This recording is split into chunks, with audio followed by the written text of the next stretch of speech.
जय जोहार, नमस्कार। दैनिक छत्तीसगढ़ चैनल देख रहे हैं आप और छत्तीसगढ़ प्रदेश की आज की सभी प्रमुख बड़ी खबरों को एक एक करके हम आपको विस्तार से बताएंगे। इससे पहले अगर आप छत्तीसगढ़ प्रदेश के हैं, छत्तीसगढ़ समाचार ठीक इसी प्रकार रोजाना देखना चाहते हैं तो नीचे लाल कलर का सब्सक्राइब बटन दिया है, जिसे दबाकर इस चैनल को आपको सब्सक्राइब करना है।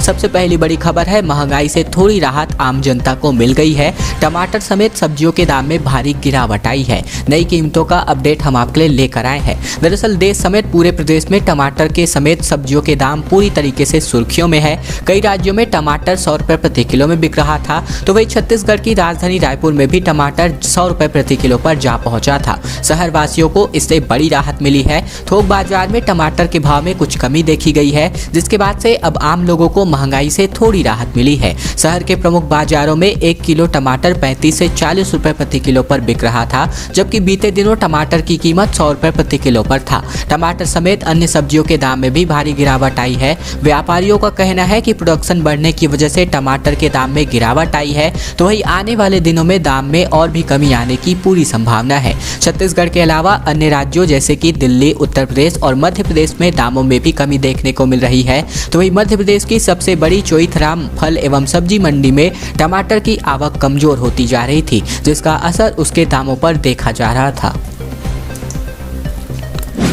महिलाएं होंगी बेरोजगार, मंत्रिपरिषद के फैसले की वजह से 21,000 महिलाओं से उनका रोजगार छिन रहा है। दरअसल रेडी टू ईट निर्माण का काम महिला समूहों से छीन करके बीज निगम को देने से महिलाओं में नाराजगी बढ़ सकती है। छत्तीसगढ़ में महिला समूहों को सरकार के एक फैसले से बड़ा नुकसान होने जा रहा है। वहीं इस फैसले को लेकर के ग्रामीण क्षेत्रों में भी नाराजगी बढ़ सकती है। ऐसा इसलिए क्योंकि सरकार ने फैसला किया है कि आंगनबाड़ी केंद्रों में रेडी टू ईट फूड का वितरण महिला समूहों की राज्य बीज व कृषि विकास निगम के माध्यम से किया जाएगा। इससे प्रदेश के तकरीबन 2200 से अधिक महिला समूहों की तकरीबन 21,000 से अधिक महिलाओं के जीवन पर सीधा असर पड़ेगा। राज्य सरकार के मंत्रिमंडल ने यह फैसला किया है कि प्रदेश के आंगनबाड़ी केंद्रों के माध्यम से महिलाओं और बच्चों में कुपोषण को दूर करने के लिए बांटे जा रहे रेडी टू ईट पोषण आहार की गुणवत्ता को बेहतर बनाने केंद्रीकृत व्यवस्था अपनाई जाएगी। इस व्यवस्था के अंतर्गत स्वचालित मशीनों के जरिए पोषण आहार का उत्पादन होगा।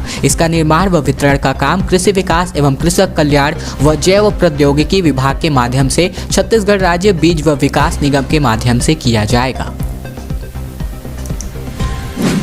किसानों की नाराजगी के डर की वजह से धान खरीदी केंद्रों में मदद के लिए कांग्रेस जो है यहाँ पर समिति बनाने जा रही है। प्रदेश मुख्यालय में इसके लिए एक कंट्रोल रूम भी बनाया जा चुका है। दरअसल बता दें, छत्तीसगढ़ में धान की सरकारी खरीदी के दौरान संभावित अव्यवस्था से कांग्रेस डरी हुई है। किसानों की संभावित नाराजगी से बचने के लिए पार्टी ने अपने स्तर पर तैयारियां तेज कर दी हैं। प्रदेश के कांग्रेस के अध्यक्ष मोहन मरकाम ने धान खरीदी केंद्रों पर किसानों की मदद के लिए जिला और ब्लॉक एवं केंद्रवार समिति बनाने का निर्देश जारी किया है। इसके अलावा प्रदेश कांग्रेस के प्रवक्ता धनंजय सिंह ठाकुर के मुताबिक धान खरीदी केंद्रों में किसानों को किसी भी प्रकार की परेशानी न हो और सीमावर्ती राज्यों से धान की अवैध आवक न हो, इसकी सतत निगरानी के लिए समिति बनाने का निर्देश जारी किया गया है। यह समिति किसान भाइयों के धान की बिक्री में होने वाली विभिन्न समस्याओं के समाधान का और साथ ही साथ सहयोग करेगी। इसके साथ ही प्रदेश कांग्रेस कार्यालय में एक कंट्रोल रूम भी स्थापित किया गया है। फोन नंबर भी जारी किया गया है, जिसमें 0771 2236 793, 2236 794 और 2236 795 ये एक टोल फ्री नंबर दिया गया है। 3 नंबर है दरअसल ये। इस नंबर पर आप जो है धान खरीदी केंद्र में भ्रष्टाचार, धांधली तथा किसान भाइयों को धान बेचने में प्रशासनिक समस्या आने पर इसकी सूचना इस नंबर के माध्यम से दी जा सकती है। एक अच्छी खबर यहाँ पर ये आ रही है कि प्लास्टिक जैसे मजबूत होंगे अब पत्तों के बर्तन। दोना पत्तल को गोंद से किया जाएगा कवर। IIT कानपुर की मदद से मैनपुर से इसकी शुरुआत होने जा रही है। पर्यावरण को बचाने के लिए जल्द ही देश के बाजार में पत्तों से बने बर्तन दिखाई देंगे। माहौल के पत्तों से बनाए गए ये डिस्पोजल प्लास्टिक जैसे ही मजबूत होंगे। इसके अलावा दोना पत्तल की कवरिंग कागज या फिर लिंट एक तरह की प्लास्टिक टेप होती है, से न होकर के खाद्य से बने गोंद से की जाएगी। तकरीबन 2 माह के शोध के बाद IIT कानपुर ने इसके लिए मशीनें तैयार की है। पायलट प्रोजेक्ट के रूप में देश में इसकी शुरुआत छत्तीसगढ़ के मैनपुर से होने वाली है। दरअसल माहुल यानी कि महुआ के पत्तों से तैयार दोना पत्तल को आपस में जोड़ने और मजबूत बनाने के लिए कागज या फिर लिंट का इस्तेमाल किया जा रहा है। इसके अलावा यह पर्यावरण के साथ लोगों और पशुओं की सेहत पर भी बुरा असर डालते हैं। अब उसे वनोपज से बनी गोंद से जोड़ा जाएगा। IIT कानपुर लंबे समय से छत्तीसगढ़ के वनोपज पर शोध कर रहा था और यह प्रयोग इसी का नतीजा है। जर्मनी के बाद इस तकनीक से दोना पत्तल बनाने वाला भारत जो है दुनिया का दूसरा देश होने वाला है। 2 महीने से टीम के सदस्य यहाँ पर मैनपुर में इसका ट्रायल भी कर रहे हैं। प्लास्टिक का विकल्प भी है और ये सेहत भी यहाँ पर इससे सुरक्षित रहने वाली है। प्रदेश के 9 जिलों में इसे जो है लागू किया जाएगा और साथ ही साथ बिजली गुल होने पर भी 10 घंटे तक यहाँ पर मशीनें शोध माध्यम से चलने वाली है।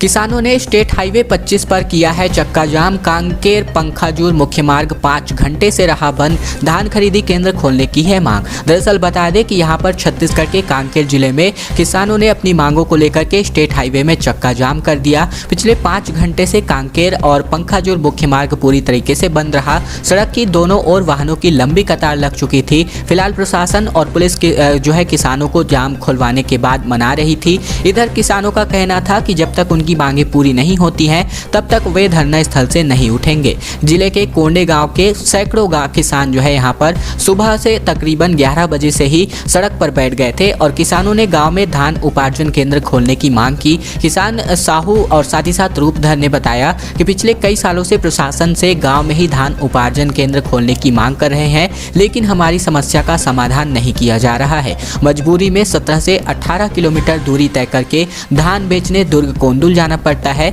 ऐसे में किसानों को काफ़ी ज़्यादा दिक्कत होती है। किराया ही महज जो है 2000 रुपये हो जाता है। चाहे भले ही आप 5 बोरी धान लेकर जाएं या फिर 500 बोरी, किराया इतना ही लगता है। ये कहना है इन किसानों का। रायपुर में हड़ताल पर है 400 से अधिक डॉक्टर। अंबेडकर अस्पताल में OPD बंद। सोमवार से ऑपरेशन थिएटर बंद करने की तैयारी में है जूनियर डॉक्टर्स। दरअसल शनिवार से रायपुर के अंबेडकर अस्पताल में OPD बंद करा दी गई है। दरअसल यहां मेडिकल कॉलेज के 400 रेजिडेंट डॉक्टर्स यानी कि जूनियर डॉक्टर्स ने हड़ताल कर दी है। आम मरीजों के चेकअप और दवाइयों से लेकर के उनकी देखरेख इन्हीं डॉक्टर्स की निगरानी में हो रही थी। अब फिलहाल डॉक्टर्स ने काम करना बंद कर दिया है। अस्पताल में सिर्फ इमरजेंसी सेवा ही चालू है। शनिवार की सुबह मेडिकल कॉलेज कैंपस में जमा होकर डॉक्टर्स ने जमकर नारेबाजी की। उसके हाथों में सेव द सेवियर्स की तख्तियां थी। इसके अलावा ये विरोध प्रदर्शन नीट और PG की रुकी हुई काउंसलिंग के विरोध में है। डॉक्टर्स का कहना है कि पहले ही डॉक्टर्स की कमी है। काउंसलिंग के रुकने से नए डॉक्टर्स का भविष्य भी अधर में है। रायपुर के अंबेडकर अस्पताल में ये हड़ताल अनिश्चितकालीन चलेगी। खबर है कि सोमवार से रेजिडेंट डॉक्टर्स ऑपरेशन थिएटर में भी काम करना बंद कर देंगे। पसान अब नहीं बनेगा गौरेला पिंडरा मरवाही का हिस्सा। पसान बनने वाला है अलग तहसील। राजस्व मंत्री जयसिंह अग्रवाल ने कहा कि यह मंच की बात थी। बीजेपी बोली कांग्रेस की कथनी और करनी में अंतर होता है। दरअसल छत्तीसगढ़ के कोरबा का पसान क्षेत्र अब गौरेला पिंडरा मरवाही यानी कि GPM जिले में शामिल नहीं होगा। प्रदेश के राजस्व मंत्री जयसिंह अग्रवाल ने इसकी पुष्टि की है। उन्होंने कहा कि हमारे कहने पर ही घोषणा की गई थी, यह मंच की बात थी। अब हम उसे तहसील बनाने जा रहे हैं। आगे जरूरत पड़ी तो हम उसे अनुभाग बनाएंगे। किसी भी क्षेत्र के लोगों का ज्यादातर काम तहसील स्तर से ही हो जाता है। वहीं बीजेपी ने इसे कांग्रेस की कथनी और करनी में अंतर बताया है। दरअसल मुख्यमंत्री भूपेश बघेल ने नवगठित जिले GPM के उद्घाटन समारोह में 10 फरवरी 2020 को कोरबा के पसान राजस्व निरीक्षक सर्किल के गांवों को शामिल करने की घोषणा की थी। अब इसे लेकर राजस्व मंत्री जयसिंह अग्रवाल ने बताया कि पाली तानाखार से विधायक मोहित राम केरकेट्टा ने कहा था कि दूरी के चलते इसे शामिल किया जाना चाहिए। इस पर घोषणा की गई। अब उनके कहने पर ही इसे स्थगित किया गया है। साल की सबसे ठंडी रात बीते दिन। कोरिया में 9.3 डिग्री तक यहाँ पर लुढ़का पारा। अगले 2 से 3 दिन में यहाँ पर 3 डिग्री तक न्यूनतम तापमान कम होने का अनुमान बताया जा रहा है। उत्तर से आ रही ठंडी हवाओं का असर प्रदेश के तापमान पर दिखने लगा है। ठंड की वजह से छत्तीसगढ़ में रातों की ठिठुरन बढ़ सी गई है। शुक्रवार रात कोरिया में न्यूनतम तापमान 9.3 डिग्री सेल्सियस रहा। यह इस साल की सबसे ठंडी रात साबित हुई है। मौसम वैज्ञानिकों का कहना है कि अगले 2 दिनों में न्यूनतम तापमान तापमान में 3 डिग्री सेल्सियस तक की गिरावट आ सकती है। मौसम विज्ञान विभाग ने प्रदेश भर के कृषि विज्ञान केंद्रों में दर्ज न्यूनतम तापमान के आंकड़े जारी किए हैं। इसके मुताबिक कोरिया सबसे ठंडा रहा। यहाँ रात का न्यूनतम तापमान 9.3 डिग्री सेल्सियस रहा, जबकि जजपुर में 9.8, कोरबा का तापमान 12 डिग्री सेल्सियस मापा गया, महासमुंद में 15.3, जबकि राजनांदगांव में 14.4, कांकेर में 15, नारायणपुर में 14.5, इसके अलावा दंतेवाड़ा में 15.5, बीजापुर में 16.4 और रायपुर के इंदिरा गांधी कृषि विश्वविद्यालय केंद्र में 13.6 डिग्री सेल्सियस जो यहाँ पर तापमान है मापा गया है।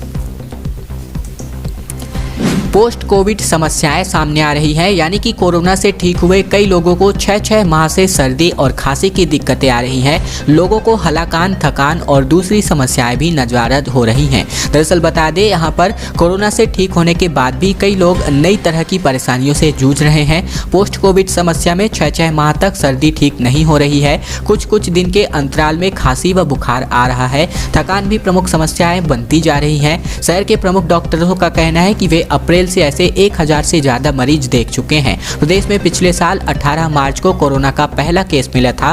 तब पोस्ट कोविड समस्या कम लोगों को हो रही थी। पिछले साल सितंबर में पहली लहर में बम्पर मरीज मिले। उसके बाद से ही अस्पताल या फिर होम आइसोलेशन में ठीक होने वाले ऐसे मरीजों को छुट्टी के बाद कई तरह की परेशानियां होने लगी हैं। ऐसे मरीज की संख्या बढ़ने के कारण ही पोस्ट कोविड मरीजों के लिए अलग से ओपीडी की व्यवस्थाएं शुरू की गई हैं।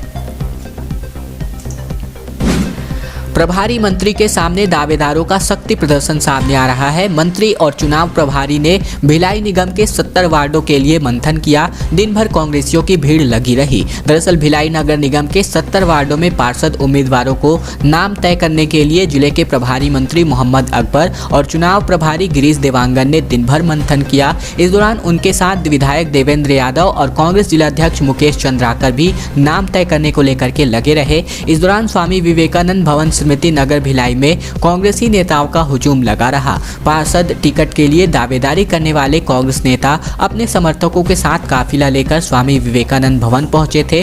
दावेदारों की तरफ से यह एक शक्ति प्रदर्शन माना जा रहा था। भिलाई नगर निगम के लिए पार्षद चुनाव लड़ने वाले कांग्रेसी नेताओं का नाम जल्द ही तय हो जाएगा। अब तक 70 वार्ड के लिए 1000 से अधिक नाम सामने आ रहे थे, लेकिन शनिवार के मंथन कार्यक्रम में 30% लोगों की छटनी हो गई है।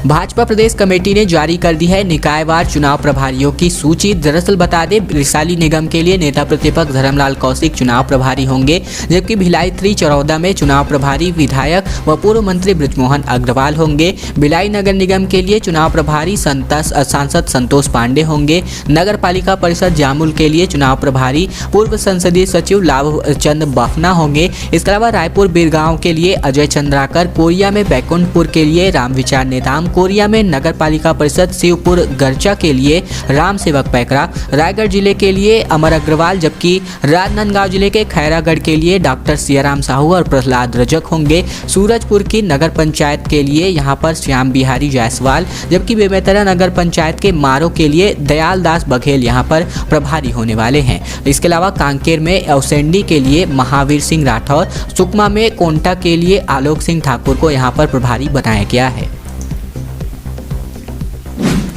शहर की गलियों में घूम रहे हैं आबकारी मंत्री कवासी लखमा। दंतेवाड़ा में जन जागरण पदयात्रा में हुए शामिल। नकुल नार की सभा में बोले, जनता त्रस्त है, मोदी जी मस्त हैं। दरअसल बता दें, कांग्रेस की जन जागरण पदयात्रा में शामिल होने आबकारी मंत्री कवासी लखमा बीते दिन दंतेवाड़ा पहुंचे। यहां नक्सलगढ़ और साथ ही साथ मैलावाड़ा, भूसादास, इसके अलावा नकुल नार और फिर दंतेवाड़ा में इन्होंने पदयात्रा निकाली, लोगों से मुलाकात की और केंद्र की नाकामियां गिनाई। इधर दोपहर बाद दंतेवाड़ा जिला मुख्यालय में सैकड़ों कार्यकर्ताओं के साथ शहर की गलियों में घूमते रहे। एक तरफ जहां देश में बढ़ती हुई महंगाई को लेकर केंद्र की नाकामी को बताया, तो वहीं छत्तीसगढ़ के मुख्यमंत्री भूपेश बघेल के कामों की तारीफ की। इस दौरान कवासी लखमा ने केंद्र सरकार पर जमकर निशाना साधा। उन्होंने कहा कि केंद्र की मोदी सरकार ने 7 साल में पेट्रोल डीजल के दाम 100 रुपए के पार पहुंचा दिए। रसोई गैस से लेकर के खाद्य सामग्रियों की कीमतों में भारी वृद्धि हुई है। दोस्तों, आज की खबरों का सिलसिला बस ये तक था। वीडियो अगर आपको पसंद आया तो इस वीडियो को नीचे लाइक लाइक बटन है जिसे दबाकर इस वीडियो को आपको बहुत ही छोटा सा लाइक कर देना है। नीचे लाल कलर का सब्सक्राइब बटन भी दिया है जिसे दबाकर इस चैनल को आपको सब्सक्राइब कर लेना है। साथ ही साथ घंटी को दबाकर ऑल नोटिफिकेशन को भी आपको सेलेक्ट करके रख लेना है ताकि प्रतिदिन की महत्वपूर्ण खबरें, छत्तीसगढ़ के समाचार ठीक इसी प्रकार से हम आप तक रोजाना पहुंचा सके। तो चैनल को सब्सक्राइब करने का ये छोटा सा काम आप लोगों को जरूर से कर लेना है।